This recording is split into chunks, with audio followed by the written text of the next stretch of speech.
I love V10s. Wow. Now, if someone were to give you a very new and very, very blue 911 Turbo S for a few days, looks like someone has the same idea of us. Someone were to give you a 911 Turbo S for a few days, you'd want to bring it somewhere pretty good to drive. Hence being in beautiful, scenic, lovely North Wales. It's where a lot of people come to drive their cars because there's some great driving roads here, and actually the weather's quite good. See what I mean? Lots of people have the same idea. This latest Gen 2 991 Turbo S really is kind of all things really is all things to all people. It's fast, it's great to drive, pretty practical, it's fair. Let's go for a drive, shall we? So yeah, while 911 Turbo S is fairly predictable and almost ubiquitous as kind of super sports cars go, there's very, very good reason for that. There's very, very good reason why there's been one around for the past, 40 years or so.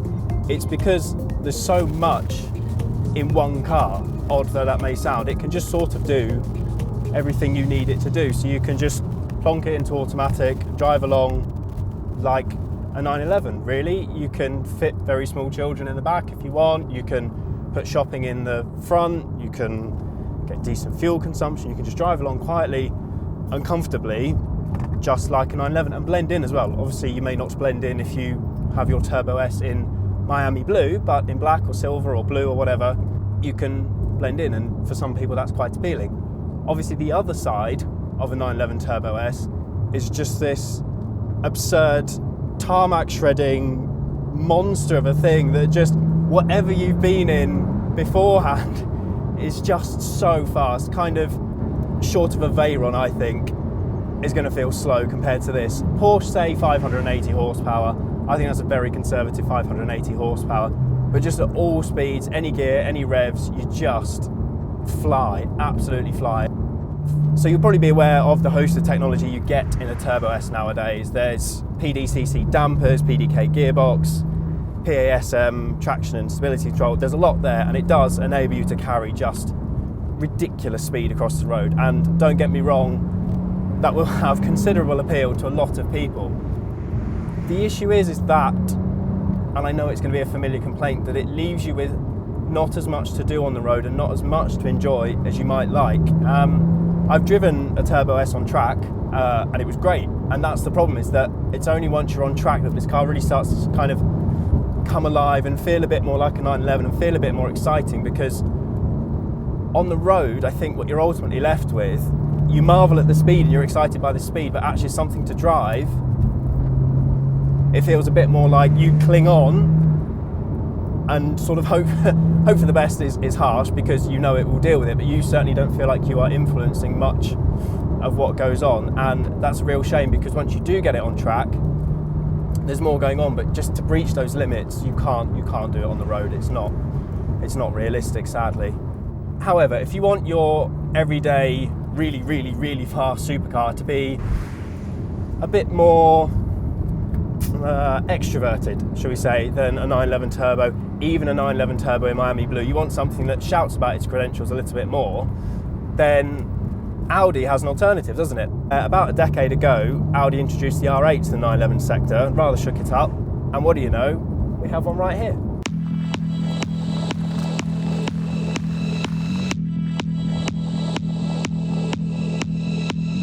Alright, so if a Porsche 911 Turbo S is all about covering every base all of the time, being all cars to all people, then this R8's just engine. It's all engine.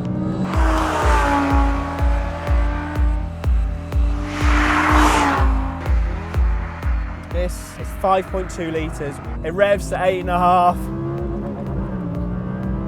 And it is just amazing. It's got this insatiable appetite for revs, which is so rare again nowadays. It's just, it's intoxicating. I love it. And especially compared to the Porsche, which, yeah, is a fantastic turbo engine, but for a supercar,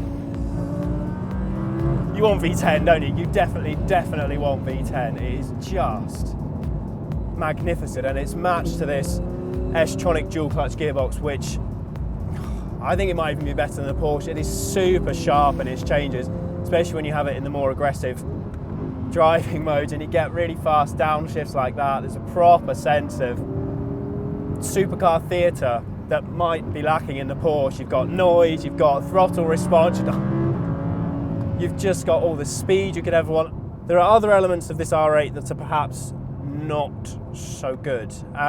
Just basic things like I'm sat too high, and in the Porsche you're sat really low and it just makes you feel more part of the car. I'm not sure the seat's all that comfy, just little things like that. And yeah, it wouldn't be a fast Audi without complaining about the steering somewhere, would it? And again, it's a super sharp chassis and a very good chassis, which we'll come on to in a second. But you just don't quite have the confidence in what the front's doing. So yeah, if the Porsche is too introverted for your supercar taste, then this, even noise aside, has got drama everywhere. Even in lead grey, it looks incredible. It's exciting and low, and in here it just makes you feel like you're in a spaceship almost. You've got the virtual cockpit, which feels a world on from anything else. And yeah, if you need extroverted supercar, within reason, it's not too over the top, but extroverted supercar, then you're certainly going to get that with the R8. Now, brakes here, like in the Porsche, are carbon ceramic, and they're good. They're really nice, actually. They respond from cold well, and there's just that nice response from the top of the pedal. So when you need little confidence dabs, as you tend to in this, because you're going pretty quickly, they're there straight away. You're not left second guessing. Yeah, it may not be cool to, but I quite like this car. I think it combines a lot of the usability side of the 911, admittedly with no rear seats, but with some proper old-fashioned supercar drama and thrill to it as well. I think it's a really, really well-sorted package. There are flaws. Porsche feels more honed, I would say. Everything's together. Whereas in this, it sometimes feels like different parts of your dynamic interface with it have been done by different people. There's not that kind of harmony that actually was there with the original car, which is odd. This just sometimes feels a bit disjointed. And then you do that and it doesn't seem to matter. Oh my goodness, what a car.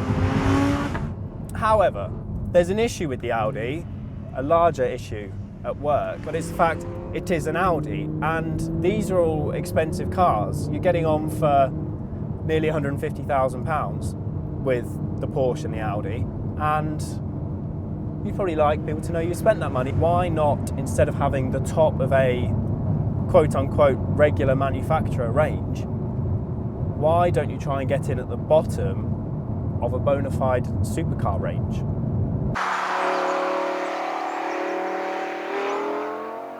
So yes, if you want a more exotic badge on your supercar for a similar sort of price, then you probably need to look at another car. And there it goes now.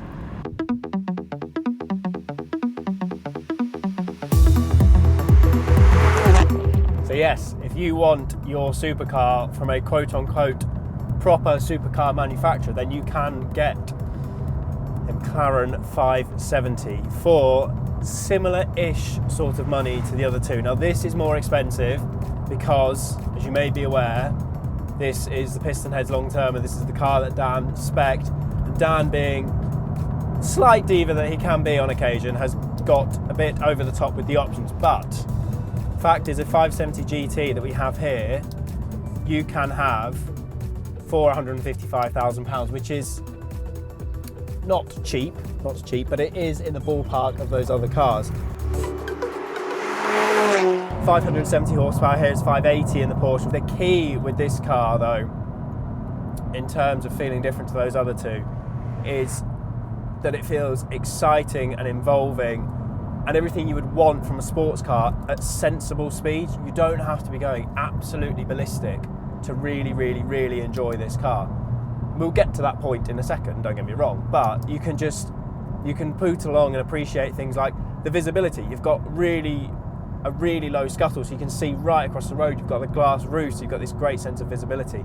You've got beautiful steering, really, really lovely steering. It's hydraulic still here, where it's electric in the other cars, and you just get so much sense of what the car is doing and what the road is doing. And electric systems are getting better and better, but you get in something with really well sorted hydraulic steering, and it makes you realise just how good it still is and how valuable and relevant it still is to fast cars. I really, really like it. And you've got nothing on the steering wheel either, in complete contrast to the Audi.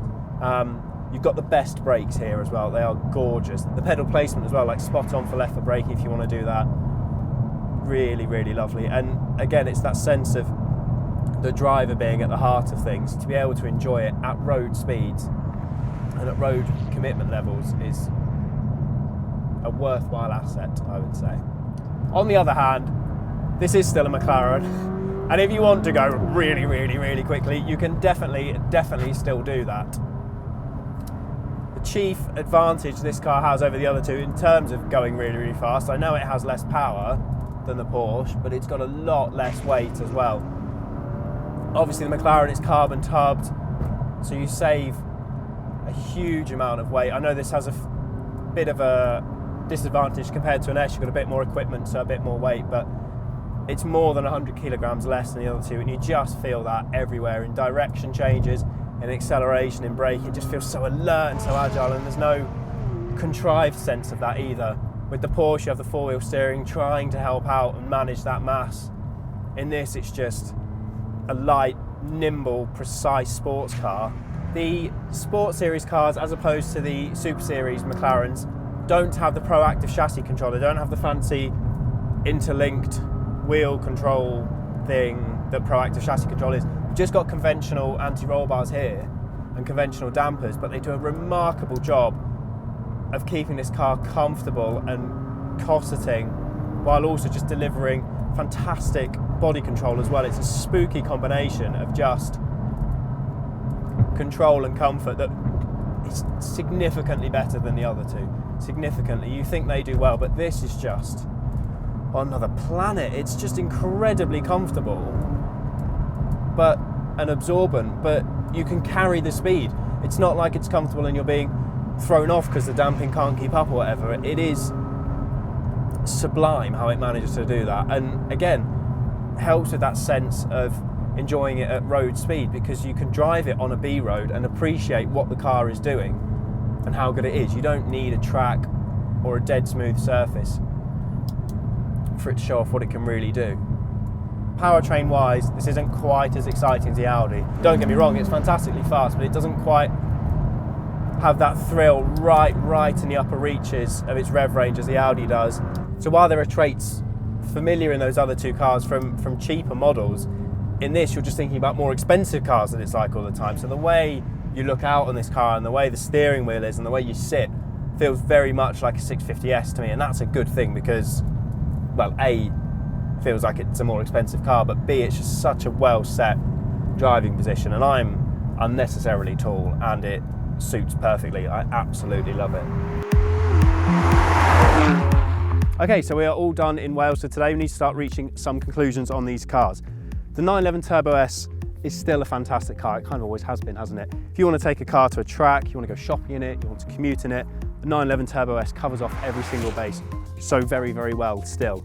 However, you want something more exotic and more exciting, then the R8's the car to have. That engine, that powertrain, kind of makes it worth the price on its own. It's still a good car elsewhere. I just don't think it's perhaps quite as finely resolved and honed as it should be, hanging off that engine.